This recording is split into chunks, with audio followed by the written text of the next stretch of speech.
Assalamualaikum. I hope that you all are fine. Today in this video we are going to talk about metabolism of ammonia. अब ये metabolism of ammonia क्या है? ये एक event है amino acid के breakdown का। Later on मैंने बताया था कि प्रोटीन्स की डिग्रेडेशन होती है अमाइनो एसिड्स के अंदर, क्योंकि प्रोटीन्स कॉन्स्टेंटली बॉडी के अंदर फैट्स में कन्वर्ट हो रही होती हैं, क्योंकि स्टोर नहीं हो रही होती हैं और फिर एनर्जी के लिए यूज की जा रही होती है। तो प्रोटीन्स अमाइनो एसिड के अंदर डिग्रेड होती हैं और amino acid further break down होते हैं इनटू अमोनिया। अब ये अमोनिया के मेटाबॉलिज्म के थ्रू भी क्या प्रोड्यूस होता है? यूरिया। अब इस वीडियो में हम क्या पढ़ेंगे कि अमोनिया किस तरीके से ब्रेक डाउन हो रहा है। Ammonia at physiological pH body के अंदर NH4 आयंस की फॉर्म में एग्जिस्ट करता है। इसकी फॉर्मेशन कैसे हो रही होती है? ट्रांस डीएमिनेशन के प्रोसेस के थ्रू। ट्रांस डीएमिनेशन के प्रोसेस में क्या हो रहा होता है कि लेटर ऑन मैंने बताया था कि अमाइनो एसिड्स जो होते हैं वो हमारे पास अमाइनो ग्रुप को रिमूव कर रहे होते हैं विद अ कपल्ड रिएक्शन। और ये प्रोसेस क्या होता है? ट्रांस डीएमिनेशन का प्रोसेस होता है, जिसमें ये सब कुछ हो रहा होता है। फिर उसके बाद बायोजेनिक अमाइंस होती हैं, इनके थ्रू भी अमोनिया फॉर्म हो रहा होता है। प्यूरीन, पायरिमिडीन जो नाइट्रोजनस बेसिस हैं, ये जब ब्रेक डाउन होंगी तो ये भी अमोनिया फॉर्म करती हैं। अब हमारे पास इंटेस्टाइनल बैक्टीरिया होता है जिसको फ्लोरा कहा जाता है। ये in the presence of urease enzyme ये यूरिया के ऊपर एक्ट करता है और ये भी अमोनिया को फॉर्म करता है। तो ये हमारे पास क्या होता है? इसी से अमोनिया की फॉर्मेशन होती है। अमोनिया प्रेजेंट होता है सबसे पहले टिश्यूज के अंदर in the form of glutamate. तो अमोनिया क्या है? एक्सट्रीमली टॉक्सिक सब्सटेंस है, तो इसको हम ब्लड में से लिवर के अंदर इजीली पास नहीं कर सकते for its ultimate conversion into urea. तो इसको फिर हम क्या करते हैं? नॉन टॉक्सिक मेटाबोलाइट्स में कन्वर्ट करते हैं। अब नॉन टॉक्सिक मेटाबोलाइट्स क्या है? ग्लूटामेट जो कि टिश्यूज के अंदर प्रेजेंट है, ग्लूटामाइन के अंदर कन्वर्ट करेंगे जो कि क्या हो रहा होता है? ब्रेन के अंदर ये परफॉर्म हो रहा होता है। एलानाइन के अंदर कन्वर्ट करते हैं जो कि मसल्स में होती है। फिर अल्टीमेटली फिर उसके बाद इसकी लिवर के अंदर यूरिया में कन्वर्जन हो जाती है अमोनिया की। अब ट्रांसपोर्टेशन का काम कैसे होता है? दो तरीकों से होता है। सबसे पहले क्या होता है कि हम अमोनिया को ग्लूटामाइन के थ्रू ट्रांसपोर्ट करते हैं, फिर उसके बाद एलानाइन के थ्रू ट्रांसपोर्ट करते हैं और फिर ये किधर जाता है? लिवर के अंदर जाता है, फिर यूरिया में कन्वर्ट हो जाता है। अब ग्लूटामाइन की फॉर्मेशन कैसे हो रही है और फिर ये लिवर में कैसे जो है ना जा रहा है और फिर यूरिया में कन्वर्ट हो रहा है। फिर उसके बाद एलानाइन साइकिल में क्या हो रहा होता है? एलानाइन के थ्रू यूरिया में कैसे जाता है? ये सारी साइकिल और जो है ना ग्लूटामाइन की फॉर्मेशन जो है वो कैसे हो रही है मैं बताती हूँ। अब ग्लूटामाइन में क्या होता है? ग्लूटामाइन जो है हमारे पास ब्लड के अंदर हाईएस्ट कंसेंट्रेशन में प्रेजेंट होता है। ग्लूटामाइन जो है वो हमारे पास स्टोरेज का काम भी करता है और ट्रांसपोर्टेशन का काम भी करता है अमोनिया की। ग्लूटामाइन की फॉर्मेशन कैसे हो रही होती है? हमारे पास जो ग्लूटामेट होता है और जो अमोनिया होता है वो ब्रेन के अंदर मिलकर ग्लूटामाइन बना देता है in the presence of high energy that is ATP। और ATP जो है वो हमारे पास लो एनर्जी में कन्वर्ट होती है दैट इज एडेनोसिन डाइफॉस्फेट और एक फॉस्फेट साथ रिलीज कर देती है in the presence of magnesium ions. अब ग्लूटामाइन सिंथेसाइज हो रहा है तो हमारे पास जो एंजाइम होगा वो क्या होगा? Glutamine synthetase enzyme. तो ये जो हमारे पास ग्लूटामेट होता है ये लिवर में भी प्रेजेंट होगा, किडनी में भी होगा, साथ साथ ब्रेन के। अब जब हमारे पास ग्लूटामाइन फॉर्म हो गया तो ये ग्लूटामाइन क्या है? हमारे पास नॉन टॉक्सिक होता है, न्यूट्रल होता है, तो ये टॉक्सिसिटी कॉज नहीं करता, तो इसलिए फिर हम इसको इजीली ब्लड के थ्रू लिवर में पास कर देते हैं ताकि ये यूरिया में फिर कन्वर्ट हो जाए। अब ये क्या करता है? जब हम इसको लिवर में ट्रांसपोर्ट कर देते हैं तो दोबारा से ये ब्रेक डाउन हो जाता है। तो ये क्या है? जब ये ग्लूटामेट और अमोनिया में कन्वर्ट हो रहा है with the presence of ग्लूटामिनेज enzyme, तो ये इसकी क्या हो रही है? ब्रेक डाउन हो रही है, लाइसिस हो रही है, ठीक है, in the presence of water. अब इसमें क्या हो रहा है कि इसकी ब्रेकडाउन दोबारा से इसकी ब्रेकडाउन हो रही है इसके सबस्ट्रेट्स के अंदर। इसका मतलब यह है कि ये एक रिवर्सिबल प्रोसेस है जिसमें इसकी ग्लूटामाइन की फॉर्मेशन भी हो सकती है और ये ग्लूटामाइन जो है दोबारा से ग्लूटामेट और अमोनिया में कन्वर्ट भी हो सकता है। अब दोबारा से ये ग्लूटामेट और अमोनिया में कब कन्वर्ट होगा? जब ये दोबारा से किधर जाएगा, जब ये ग्लूटामाइन जो है वो ब्रेन से लिवर के अंदर जाएगा तो फिर ये अमोनिया को रिलीज कर देगा, ताकि वो अमोनिया जो है वो लिवर के अंदर आ जाए, एंटर हो जाए और फिर यूरिया को फॉर्म कर दे, क्योंकि अमोनिया ने लिवर के अंदर यूरिया को फॉर्म करना होता है। The ammonia so form is converted by the liver into the urea, क्योंकि अमोनिया अगर लिवर के अंदर ग्लूटामाइन की फॉर्म में होगा तो फिर वो यूरिया को प्रोड्यूस नहीं कर सकता, इसलिए ग्लूटामाइन को दोबारा से अमोनिया को प्रोड्यूस करना होता है लिवर के अंदर, ताकि वो यूरिया को फॉर्म कर दे। अब क्या हो रहा होता है हमारे पास कि ट्रांसपोर्टेशन हो रही होती है अमोनिया की in the form of alanine. अब ये एलेनाइन साइकिल कैसे रन करती है? इसको हम ग्लूकोज एलेनाइन साइकिल कहते हैं। इसमें क्या हो रहा होता है, ये मसल में हो रही होती है और साथ लिवर में हो रही होती है। अब यहाँ पे क्या हो रहा होता है कि हमारे पास मसल के अंदर नॉन मेटाबोलाइट फॉर्म कैसे बनती है अमोनिया की, कि अमोनिया और पायरुवेट मिलके एलेनाइन बना देते हैं। अब यहाँ पे एलेनाइन जो है वो फर्दर आगे ब्लड के थ्रू जाता है लिवर के अंदर, और लिवर में ये क्या होता है, पायरुवेट में और अमोनिया के अंदर दोबारा से कन्वर्ट हो जाता है, और फिर ये अमोनिया जो है ये यूरिया की फॉर्मेशन करवाता है। और ये प्रोसेस जो होता है इसको हम क्या कहते हैं, ट्रांसएमिनेशन का प्रोसेस कहते हैं।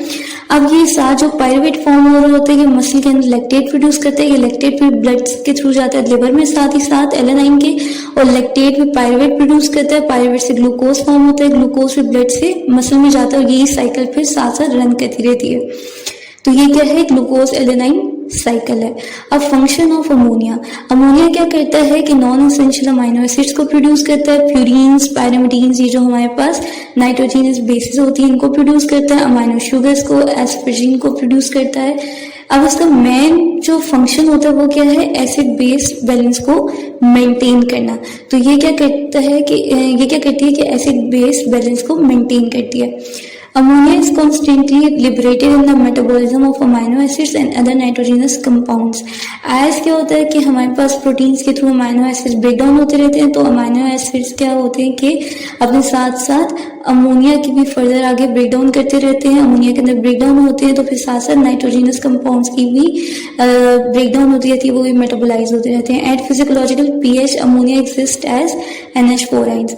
तो मैंने यही बताया था कि बॉडी के अंदर एट फिजियोलॉजिकल पीएच अमोनिया जो है वो NH4 आइंस की फॉर्म में एग्जिस्ट करती है। Transport and storage of ammonia, there is a regular and constant production of ammonia from various tissues.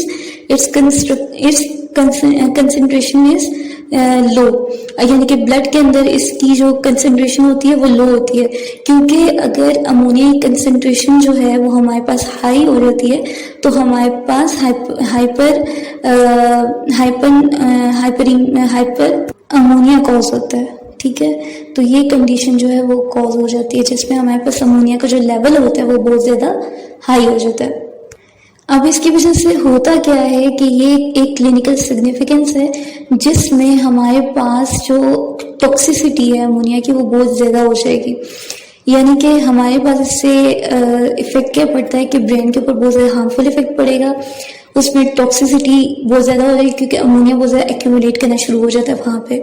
दूसरा क्या होता है कि हमारी जो स्पीच होती है वो बहुत ज्यादा स्लर्ड हो जाती है, हमारी विजन ब्लर्ड हो जाती है, ट्रेमर्स कॉज होते हैं, और दूसरा क्या होता है कि कोमा भी कॉज हो सकता है, डेथ भी कॉज हो सकती है अगर ये जो टॉक्सिसिटी है ये मतलब ऑन टाइम अगर इसको हम मतलब नॉर्मलाइज ना कर सकें। तो इससे क्या होता है कि हाइपर अमोनिया की वजह से इसके जो इफेक्ट्स होते हैं वो ज्यादा सीवियर हो जाते हैं, इवन ये डेथ भी कॉज कर सकते हैं। अब हमारे पास हो क्या रहा होता है कि अमोनिया का लेवल हाई हो जाता है ब्लड में, जिसमें हाइपर अमोनिया कॉज हो रहा होता है, तो अमोनिया की टॉक्सिसिटी कॉज होती है। तो ये जेनेटिक भी हो सकती है जो कि जीन्स की वजह से हो रही है, और एक्वायर्ड भी हो सकती है जिसमें कोई भी डिसऑर्डर कॉज हो रहा होता है। Impairment in urea synthesis due to defect in any one of the 5 enzymes in urea cycle। अब यूरिया साइकिल में हमारे पास 5 एंजाइम्स होते हैं। इसमें क्या हो रहा होता है कि हमारे पास अगर यूरिया साइकिल के किसी भी 5 एंजाइम्स में से किसी एक भी एंजाइम में कोई भी इशू आ जाता है जिसकी वजह से यूरिया की सिंथेसिस नहीं हो पाती या यूरिया साइकिल रन नहीं कर पाती, तो हमारे पास क्या होता है कि यूरिया की सिंथेसिस नहीं हो पाती तो अमोनिया बहुत ज्यादा बॉडी के अंदर या ब्लड के अंदर क्या होता है, एक्यूमुलेट होना शुरू होता है। अब जब अमोनिया बहुत ज्यादा एक्यूमुलेट करेगा तो उसकी वजह से क्या होगा, टॉक्सिसिटी कॉज होगी। तो इसमें भी ये जो कॉज हो रही है, जो कंडीशन हो रही है, इस कंडीशन को हम क्या कहेंगे, हाइपर अमोनिया कंडीशन कहेंगे। दूसरा क्या होता है, एक्वायर्ड हाइपर अमोनिया होती है। एक्वायर्ड हाइपर अमोनिया क्या may be due to hepatitis, alcoholism, way urea synthesis become defective, hence ammonia accumulates. अब इसमें क्या हो रहा होता है कि डिफरेंट डिजीजेस आ जाती हैं जिसमें हेपेटाइटिस होता है, अल्कोहलिज्म होता है, जिसमें क्या होता है कि यूरिया सिंथेसिस के ऊपर इफेक्ट पड़ता है। और इन कंडीशंस की वजह से फिर क्या होता है, जब यूरिया सिंथेसिस नहीं हो पा रही होती तो हमारे पास अमोनिया क्या होता है, बहुत ज्यादा एक्यूमुलेट करना शुरू हो जाता है, जिसकी वजह से भी हाइपर अमोनिया जो है वो हमारे पास कॉज हो जाता है। अब हमारे पास इसकी रीजन क्या हो रही होती है, जो जितनी भी हाइपर अमोनिया की कंडीशन है, इसमें जितना भी इश्यू हो रहा होता है, मैकेनिज्म होता क्या है अमोनिया टॉक्सिसिटी का हाइपर अमोनिया कंडीशन में। इसमें होता यह है कि हमारे पास, मैंने लेटर ऑन वीडियो में बताया था कि हमारे पास जो कैटाबॉलिज्म हो रहा होता है अमाइनो एसिड का, उसके अंदर जो सेकेंड इवेंट होता है ऑक्सीडेटिव डीएमिनेशन का, उसमें क्या होता है कि हमारे पास जो अमोनिया होता है वो कैसे फॉर्म होता है, जब हमारे पास ट्रांसअमाइनेशन के प्रोसेस में जो अमाइनो ग्रुप आता है अमाइनो एसिड का, वो ग्लूटामेट की फॉर्म में आता है। ग्लूटामेट जब हमारे पास ऑक्सीडेटिव डीएमिनेशन में आता है माइटोकॉन्ड्रिया के अंदर, तो वो क्या करता है कि वो हमारे पास GDH जो एंजाइम है उसके थ्रू क्या बनाता है, अल्फा कीटोग्लूट्रेट और अमोनिया बनाता है। अब यहाँ पे क्या होगा, जब अमोनिया की बहुत ज्यादा एक्यूमुलेशन होना शुरू हो जाएगी ब्लड के अंदर, तो हमारे पास यही अमोनिया अल्फा कीटोग्लूट्रेट के साथ मिलके in the presence of GDH enzyme glutamate को दोबारा से बनाना शुरू कर देता है। तो यहाँ पे फिर क्या हो रहा होता है कि ये जो अमोनिया का लेवल होता है, जब ये बहुत ज्यादा हाई हो जाता है तो ये ब्लड ब्रेन बैरियर को क्रॉस कर जाता है, जिसकी वजह से ग्लूटामेट का लेवल बहुत ज्यादा हाई हो जाएगा, क्योंकि ये अमोनिया अल्फा कीटोग्लूट्रेट के साथ मिलके ग्लूटामेट की फॉर्मेशन बहुत ज्यादा करना शुरू कर देता है। ऑक्सीडेटिव डीएमिनेशन के प्रोसेस में क्या होता है, ग्लूटामेट अल्फा कीटोग्लूट्रेट और अमोनिया को बना रहा होता है, लेकिन यहाँ पे जब अमोनिया की कंसेंट्रेशन बहुत ज्यादा हो जाएगी ब्लड के अंदर, तो अल्फा कीटोग्लूट्रेट और अमोनिया मिलकर ग्लूटामेट को बनाना शुरू कर देंगे। तो यहाँ पे जब ब्लड ब्रेन बैरियर को क्रॉस करके अमोनिया की कंसेंट्रेशन बहुत ज्यादा हो जाती है और ग्लूटामेट की कंसेंट्रेशन बहुत ज्यादा हो जाएगी, अमोनिया की जब एक्यूमुलेशन होना शुरू हो जाएगी, तो यहाँ पे क्या हो जाएगा कि अल्फा कीटोग्लूट्रेट भी बहुत ज्यादा यूटिलाइज होना शुरू हो जाता है ब्लड के अंदर अमोनिया की कंसेंट्रेशन ज्यादा होने की वजह से। जब ये बहुत ज्यादा यूटिलाइज होना शुरू होता है तो यहाँ पे ब्रेन के अंदर अल्फा कीटोग्लूट्रेट की जो लेवल्स होते हैं वो बहुत ज्यादा कम हो जाते हैं, इसकी जो कंसेंट्रेशन होती है वो डिक्रीज हो जाती है। फिर TCA साइकिल के अंदर भी ये इंटरमीडिएट के तौर पर काम करता है, तो वहां पे भी इसका लेवल कम हो जाएगा। तो TCA साइकिल के अंदर ये इंटरमीडिएट के तौर पर काम कर रहा है, तो वहां पे अगर इसका लेवल कम हो जाएगा तो TCA साइकिल क्या है, ये ATP को प्रोड्यूस करवाती है। तो ATP क्या है, एनर्जी जनरेट करती है, तो ATP का भी लेवल कम हो जाएगा, ATP भी जनरेट नहीं हो पाएगी, वो भी डिक्रीज हो जाएगी।